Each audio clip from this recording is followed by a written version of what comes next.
Göklerde kartal gibiydim, kanatlarımdan vuruldum. Mor çiçekli dal gibiydim, bahar vaktinde kırıldım.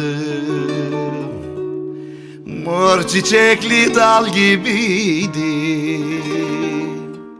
bahar vaktinde kırıldım.